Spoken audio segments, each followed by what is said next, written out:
क्या सबूत है कि वहां भगवान कृष्ण पैदा हुए थे? पूछ रहे हैं। कितने हजार साल पहले पैदा बताइए। हुए? नहीं, पहले तो आप ये बताओ, आप इस बात को मानते हो कि नहीं कि भगवान श्री कृष्ण पैदा हुए? बिल्कुल, जब दुनिया में आए तो पैदा हुए। नहीं हुए कि नहीं? हाँ बिल्कुल पैदा हुए। आपसे पूछा ही नहीं, आप क्यों बोलते हो बीच में भाई? अभी मैं हाथ जोड़ रहा हूँ, जब तक सामने थोड़े पैदा हुए हैं उनसे वो तो मान रहे हैं, वो तो मान रहे हैं। एक मिनट देखिए, प्रॉब्लम यह है कि जब आप बोलते हैं तो मैं नहीं बोल रहा हूँ, और जब वो मुझसे पूछ रहे हैं तो मुझे जवाब देना ही पड़ेगा। हाँ प्लीज। अब प्रश्न भी मुझसे ही संबंधित है कि भगवान श्री कृष्ण आए कि नहीं आए। आए तो कितने साल पहले क्या सवाल, आए थे, लेकिन कितने हजार साल पहले आए वो जब सब मैं अभी बताऊंगा। अरे मैं ही बताऊंगा, मुझसे ही संबंधित है क्वेश्चन। जी जी बिल्कुल। आप ये बात मानते हैं कि नहीं कि भगवान श्री कृष्ण प्रकट हुए? मानते? आप अपनी बात कही। अरे मुझे आप बताओ, सही प्रकट हुए कि नहीं? आप कह रहे पैदा हुए प्रकट हुए, दो चीजें हो गई ना। पैदा होना प्रकट होना दोनों अलग अलग। मैं बताता हूं, भगवान कभी पैदा नहीं होते, भगवान हमेशा प्रकट होते हैं। भगवान श्री कृष्ण कंस की कारागार में अष्टभुजा रूप में वहां पर प्रकट हुए, देवकी वसुदेव के सामने प्रकट हुए हैं, और 5,500 वर्ष पहले प्रकट हुए, द्वापर युग के अंत में प्रकट हुए। अभी कलयुग चल रहा है, कलयुग का प्रथम चरण चल रहा है, और प्रथम चरण से पूर्व में जब द्वापर युग एंड होने वाला था, तब भगवान श्री कृष्ण 5,500 वर्ष पहले प्रकट हुए, देवकी के सामने, वसुदेव के सामने चतुर्भुजी रूप में प्रकट हुए। और जहां आज आपकी ईदगाह है, वही कंस का वो कारागार था जहां देवकी और वसुदेव को रखा गया था। ये सिर्फ आपकी काल्पनिक और आस्था की बात है। मेरी बात सुनिए, मैं आपको प्रमाण दे रहा हूं। इनकी आस्था है, इनकी मैं आस्था के आस्था है, आपकी आस्था मानना है, लेकिन पेपर के एतबार से हिस्टोरिकल 2,500 साल पहले कापी पेपेंट तैयार हुआ, तो 5,500 साल की खबर आप पर कैसे आई? मेरी बात सुनो, देखो बीच में इनको बीच में मत छोड़ो, नहीं तो मेरी बात रह जाएगी। आपने कभी भागवत का अध्ययन किया है? भागवत पढ़ी आपने कभी? नहीं पढ़ी। सुनी है कभी? हाँ सुनी है। सुनिए, हमारे आर्यन आर्य टीचर थे, वो हमें टीचर की बात मत थे, अरे थे, और ये कहते थे ये काल्पनिक बातें हैं, इसमें सत्यता नहीं है। इसलिए मेरा निवेदन है, पहले कौन क्या कहते थे? आर्यन आर्य हमारे टीचर थे, वो पढ़ाते थे, और हमने जितनी महाभारत और गीता सुनी है उन्हीं से सुनी। अच्छा हाजिर खान साहब, एक मिनट। देवकीनंदन जी एक मिनट, आप बोलिएगा, जनता क्या सोचती है इस बारे में? मैं वो पूछ लेता हूँ। मैम बोलिए, आप क्या सोचती हैं? माँ को एक वरदान होता है, अगर उसके पेट में कोई बच्चा आ गया, आक्रांता का आ गया, चोर का आ गया, डाकू का आ गया, 9 महीने अगर उसने उसको पाल लिया, वो प्यार से पैदा कर ही देती है। आप कैसी बात करते हैं उस जमाने के बारे में सोचिए। ठीक है मैम। वो तो कह रहे हैं मस्जिद अक्सा पर तो आपकी श्रद्धा है, मस्जिद अक्सा को तो आप मानते हैं। आप तो यहाँ नहीं रहते हैं और हमारे धन के बारे में प्रश्न उठाते हैं। हम नहीं मानते मस्जिद अक्सा को, हम नहीं। आप इनको या आपको खा जाएंगे। मस्जिद हम तो अक्सा कानून को मानते हैं, झगड़ा चल रहा है। ठीक है, एक मिनट। भारतीय संविधान। बोलिए, आपस में बात नहीं, आपस में सर बात नहीं। एक मिनट। आज आप इतिहास को और ऐतिहासिक तथ्यों को जिस तरह नकार दे, इसको छोड़िए। हो सकता है 4 पीढ़ियों बाद आपको भी कोई नकार दे, क्या आप थे ही नहीं। ठीक है, चलिए। ऑब्वियस है। क्या सवाल। एक मिनट, कामरान साहब आप बोल रहे थे, क्या बोल रहे थे आप कि आप अक्सा मस्जिद को नहीं मानते? यहाँ पे बहुत सारे, मैं वोटिंग करा लूंगा, वो कह देंगे कि तब आप, ये मैं आई एम मतलब ओवर हियर, मैं यहाँ पर जो है एक कानून के ज्ञाता होने के नाते आया हूँ जी। मंदिर और मस्जिद मेरे लिए इस वक्त कुछ भी नहीं है। मुझे जो है संविधान और कानून की जो है कहते हैं इस वक्त हिफाजत करनी है। ठीक है। यहाँ पर जो डिस्कशन चल रहा है वो इतिहास को, कानून को, आस्था को, सबको मिला दिया गया है। इतिहास जो है वो आस्था जो है वो इतिहास नहीं हो सकती। जो इतिहास है वो कानून नहीं हो सकता। आप इतिहास को जो है एविडेंसेस के तौर पर जो है कहते कोर्ट के अंदर पेश करेंगे, तो क्या आप जो है कहते केस जीत जाएंगे मंदिर का? किसी भी हाल में नहीं जीतने के। आप जो है बाबरी मस्जिद को केस नहीं जीत पाए। एक मिनट, जितने भी केसेस हैं, मैम प्लीज रुकिए ना, वो बोलने दीजिए उनको। जितने भी केसेस हैं इस वक्त पेंडिंग, मस्जिद और मंदिर से जो कहते विवादित, सबके अंदर जो है जो एविडेंसेस हैं, जो ओरिजिनल एविडेंसेस हैं, उनको अप्रिशिएट किया जाएगा। बाबा क्या कह रहे हैं? एविडेंस कैसे मिलेगा कामरान साहब? एविडेंस कैसे मिलेगा? एविडेंसेस जो है आपके जो है रिकॉर्ड के अंदर होते हैं। नहीं, अगर किसी के एविडेंस रिकॉर्ड में नहीं है तो वो एविडेंस कैसे मिलेंगे? मैं आपसे पूछ रहा हूँ।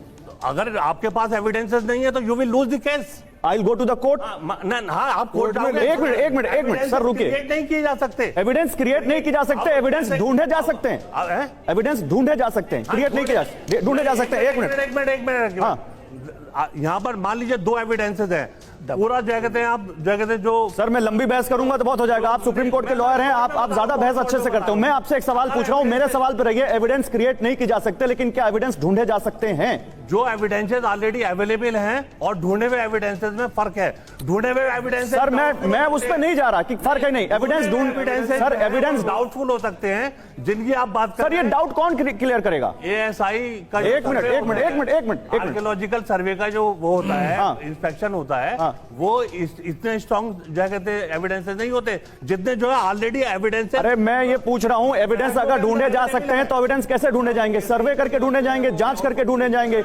आप तमाम मुस्लिम पक्ष और ज्ञानवापी में जो सर्वे हो रहा है उसके खिलाफ है। पक्ष से मत जोड़िए। नहीं तो आप नहीं जोड़ रहे, मुस्लिम पक्ष तो उसके खिलाफ है ना। नहीं, वो मस्जिद कमेटी और चलिए मंदिर एक कमेटी है, मिनट, मुस्लिम देवकीनंदन जी पक्ष और हिंदू पक्ष की है। देवकीनंदन जी एक मिनट मैं फाजिल अहमद साहब, एविडेंस कहाँ से ढूंढे जाएंगे? बता रहे हैं आप। हाँ। इसी आप ही के स्टूडियो में स्वामी प्रसाद मौर्य आके बोले कि केदारनाथ धाम बौद्ध मठ है, तो दे दीजिए उनको बौद्ध मठ, उनका भी एविडेंस ढूंढ लीजिए। और इतना ही नहीं, और देश की 20,000 मंदिरों को वो कह रहा है कि बौद्ध मंदिर तोड़ के बनाए गए।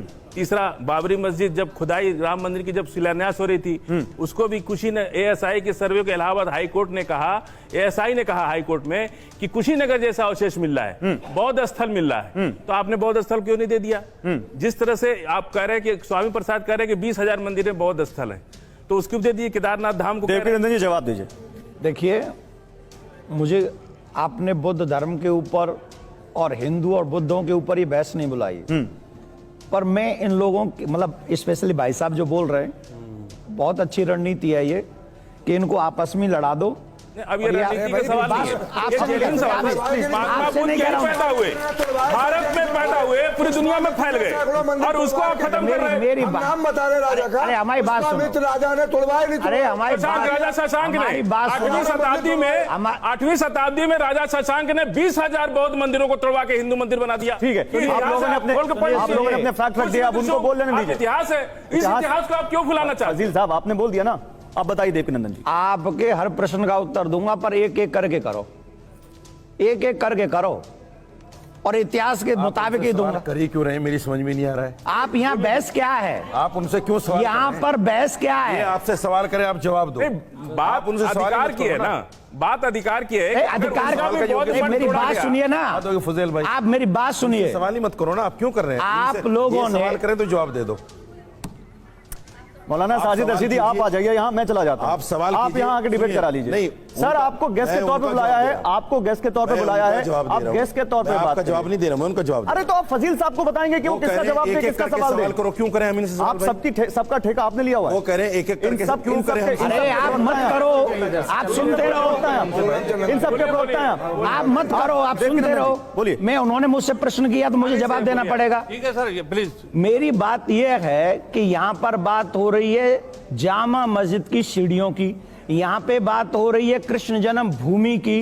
अब कृष्ण जन्म भूमि में आपके कुरान के मुताबिक, आपके धर्म के मुताबिक कौन सा पीर आया था? मुझे हाँ बताइए। बिल्कुल बता रहे हैं। बताइए।